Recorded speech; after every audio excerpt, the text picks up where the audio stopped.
Hi everyone, how are you all? कैसे हैं आप लोग? वापस से हम आ चुके हैं अपने नए वीडियो में, जिसमें हम क्या करने वाले हैं, importance of pH in daily life हम डिस्कस करने वाले हैं। ठीक है, पीएच का क्या क्या इंपॉर्टेंट रोल प्ले करता है हमारे डेली लाइफ में। बहुत इंपॉर्टेंट रोल है इसके बाद, बहुत इंपॉर्टेंट है। ठीक है, तो केमिस्ट्री का चैप्टर 2 है आपका, जिसके हम 5th वीडियो में आ चुके हैं। ठीक है, importance of pH life in daily life, pH in daily life discuss करेंगे। इससे पहले आपको एक बात बता दें, दैट इज वीडियो को शेयर कर दो और आगे बढ़ने से पहले वीडियो को लाइक कर दो। ठीक है, चलिए फिर बिना किसी देरी के शुरुआत करते हैं। आपके पास make sure that you have pen plus paper. आपके पास पेन पेपर हो ताकि आप साथ साथ में नोट्स बना सको। ठीक है, चलो।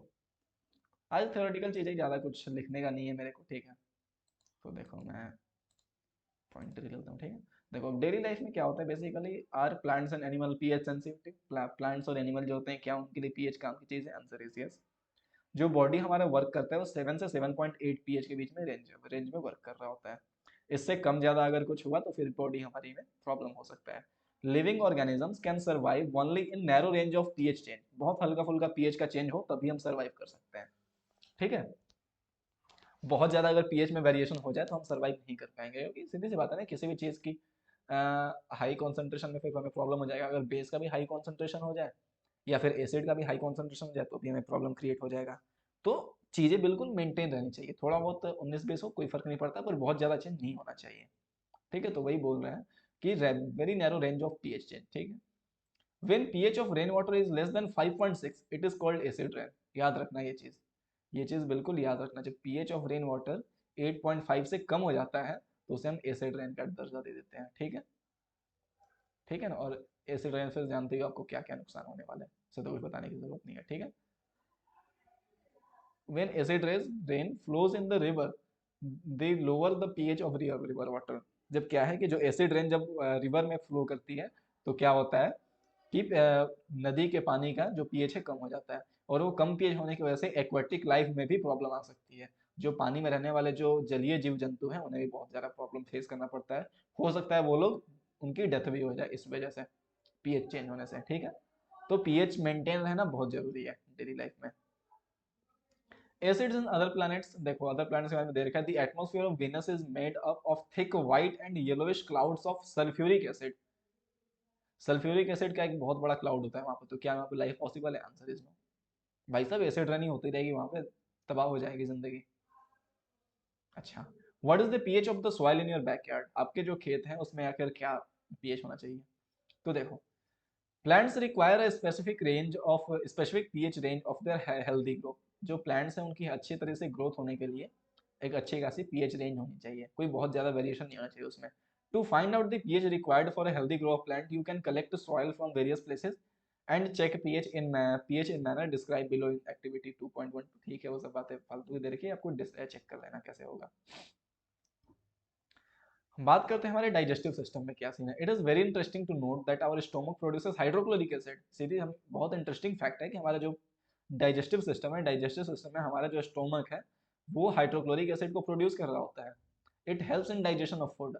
वो हमें डाइजेशन, वो फूड की डाइजेशन से बताता है, बचाता है विदाउट हार्मिंग दिस स्टोमक। हमारे स्टोमक को कोई हार्म ना करते हुए भी वो हमें डाइजेशन में हेल्प करता है।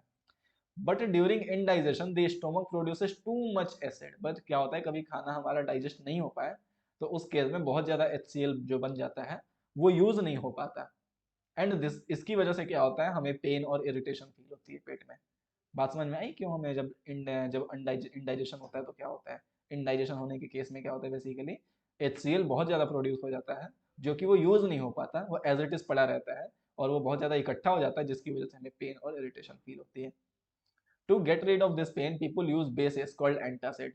क्या करते हैं, इस तरीके की पेन से बचने के लिए हम एंटासिड्स वगैरह की यूज करते हैं। ठीक है, one such remedy must have been suggested to you that beginning in the chapter. वही बात याद है बिगनिंग ऑफ द चैप्टर में वो हमने डिस्कस करा था, बेकिंग सोडा वाला।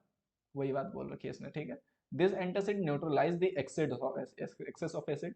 जैसे magnesium hydroxide mild base is often used for this. ठीक है, मैग्नीशियम हाइड्रोक्साइड एक माइल्ड बेस होता है। ठीक है, मिल्क ऑफ मैग्नीशिया बोलते हैं जैसे। माइल्ड बेस मतलब बिल्कुल लो कॉन्सेंट्रेशन का बेस होता है, जिसको हम अगर इनटेक करें तो कोई बहुत ज़्यादा हमें प्रॉब्लम नहीं होने वाली, हमें कोई हार्म ना करे, बल्कि जो हमारे एक्सेस ऑफ एसिड है उसे न्यूट्रलाइज कर दे। ठीक है, अच्छा, फिर बोल रहा है pH change can cause tooth decay. PH change होने की वजह से हमारे दांतों का भी डिके हो जाता है। कैसे होता है देखो, tooth decay starts when pH of mouth is lower than 5.5। जब मुंह का जो पीएच होता है, जो हमारे माउथ का जो पीएच होता है वो 5.5 से अगर कम हो जाए तो फिर हमारे दांतों का डिके होने लग जाता है। क्योंकि देखो, tooth enamel made up of calcium hydroxyapatite hydroxyapatite, ठीक है। जो हमारे दांतों का जो इनामल होता है वो हाइड्रोक्सी एपेटाइट से बना होता है, which is a crystalline form of calcium phosphate. Calcium phosphate का एक क्रिस्टलाइन फॉर्म होता है, ठीक है। Is the hardest substance in the body. एक मतलब अपने पूरे शरीर में सबसे हार्डेस्ट अगर कोई सब्सटेंस है दैट इज इनामल। ये तो आपने पढ़ा होगा जरूर। तो वो इनामल किस चीज से बना होता है? कैल्शियम हाइड्रोक्सी एपेटाइट से, ठीक है। It does not dissolve in water. ये वाटर में डिजोल्व नहीं होता, but it corroded when pH of mouth is below 5.5। सीधी सी बात है, जब पीएच बहुत कम हो जाए माउथ का तो फिर ये डीके होना स्टार्ट हो जाता है। Bacteria present in the mouth produces acids bye degradation of sugar and food particles remaining in the mouth after eating. क्या होता है कि जब हम खाना खाते हैं, जब कुछ मीठी चीजें खाते हैं, तो हमें ऐसा सजेस्ट करा जाता है कि हमें मीठी चीजें खाने के बाद ब्रश कर लेना चाहिए। ऐसा क्यों? क्योंकि जो हम उसमें स्वीट्स प्रेजेंट होते हैं, जो शुगर प्रेजेंट होता है मीठी चीजों में, जो स्वीट चीजों में शुगर प्रेजेंट होता है, उन शुगर को क्या करते हैं बैक्टीरिया डिके करके एसिड में कन्वर्ट कर देते हैं, और उन एसिड की हेल्प से हमारे दांतों का डिके हो जाता है, ठीक है। तो हम क्या करते हैं, बेसिकली टूथपेस्ट का यूज करते हैं, जो कि बेसिक इन नेचर होता है। टूथपेस्ट बेसिकली हमारा बेसिक होता है। तो बेसिक क्या करता है, जो हमारे माउथ में जो कुछ भी एसिड के अंश हो रखे हैं या फिर जो बचे हुए एसिड के अंश, उन्हें क्या करता है, न्यूट्रलाइज कर देता है, ठीक है। So for cleaning the teeth can neutralise the excess of acid and they can prevent the tooth, ठीक है। इसलिए हमें दांतों में ब्रश करना बहुत जरूरी है, ठीक है। और टूथपेस्ट क्या करता है, बेसिक होता है, जो कि हमारे माउथ में जो भी एसिड बन जनरेट हो रहा हो, जो बैक्टीरिया हमारे माउथ में एसिड को जनरेशन कर रहे हैं, उनका उनको न्यूट्रलाइज कर दिया जाए, ठीक है। चलिए आगे बढ़ते हैं। Self defence by animals and plants through chemical welfare warfare, ठीक है। Have you ever been stung by honey bee acid which is irritation, ठीक है। क्या होता है कि हनी बीज वगैरह जो होती है, उन्हें खुद को बचाने के लिए उनके पास भी एसिड होती है, और जब उन्होंने कभी हमें डंक मार दे, कभी हमें काट ले, तो क्या होता है, हमें दर्द होता है। और वो क्या होता है, बेसिकली माइल्ड एसिड होता है। सॉरी, उनके पास जो एसिड होता है उनके डंक में, वो एसिड हमारे क्या करते हैं, स्किन पे उसमें वो पेनिट्रेट कर देते हैं, और फिर वो एसिड हमारे जो क्या बोलते हैं, ब्लड के साथ रिएक्ट करके एक कार्बोक्सी हीमोग्लोबिन टाइप की चीज बनाती है, जो कि बहुत प्रॉब्लम क्रिएट करती है, ठीक है। Stinging hair of nettle leaves inject methanoic acid. Basically methanoic acid होता है जो कि बर्निंग पेन हमें कर रहा है, बिल्कुल पेन करता है हमें। इसलिए हम क्या करते हैं, बेकिंग सोडा वगैरह का यूज करते हैं उस एरिया पे, ताकि हमें रिलीफ मिल जाए, जो कि माइल्ड बेस होता है। जब भी आपने देखा होगा कि जब भी आपको कभी डंक वंक मार दे, तो चूना वगैरह का या फिर माइल्ड बेस वगैरह का यूज कर लेते हैं कुछ, ठीक है। तो ये बातें हैं। एक इंपॉर्टेंट नोट दे रखा है, nature provides neutralisation option. Nettle is a herbaceous plant which grows in the wild. Its leaves have a stinging hair which cause painful stings when touched and accidentally, ठीक है। This is due to methanoic acid secreted by them। एक plant होता है जिनके जिनके मतलब रोए होते हैं, जो उनकी जो डंक होती है, उनसे अगर टच कर लो तो उनमें मेथेनोइक एसिड होती है, जो कि हमारे स्किन में सिक्रेट हो जाती है। A traditional remedy is rubbing by area by leaf of dog plant which is often grow beside the nettle in the wild। तो उनके आसपास ही देखोगे जब, तो एक डॉग प्लांट होता है जिनकी लीफ में माइल्ड एसिड होता है, और उनकी उनकी हेल्प से अगर हम अपने उसे उसकी हेल्प से अगर हम अपना उपचार कर ले तो तुरंत ही मिल जाता है। तो नेचर जो है ना, न्यूट्रलाइजेशन ऑप्शन साथ साथ दे रखा है। पास में ही आपको एसिडिक पौधा भी जगह उगा रखा है, और पास में बेसिक पौधा भी उगा रखा है, ताकि अगर किसी को प्रॉब्लम हो तो वो ठीक कर सके। तो ये नेचर की खेल है, ये आपकी कुदरत का खेल है, हम उसमें कुछ नहीं कर सकते, ठीक है।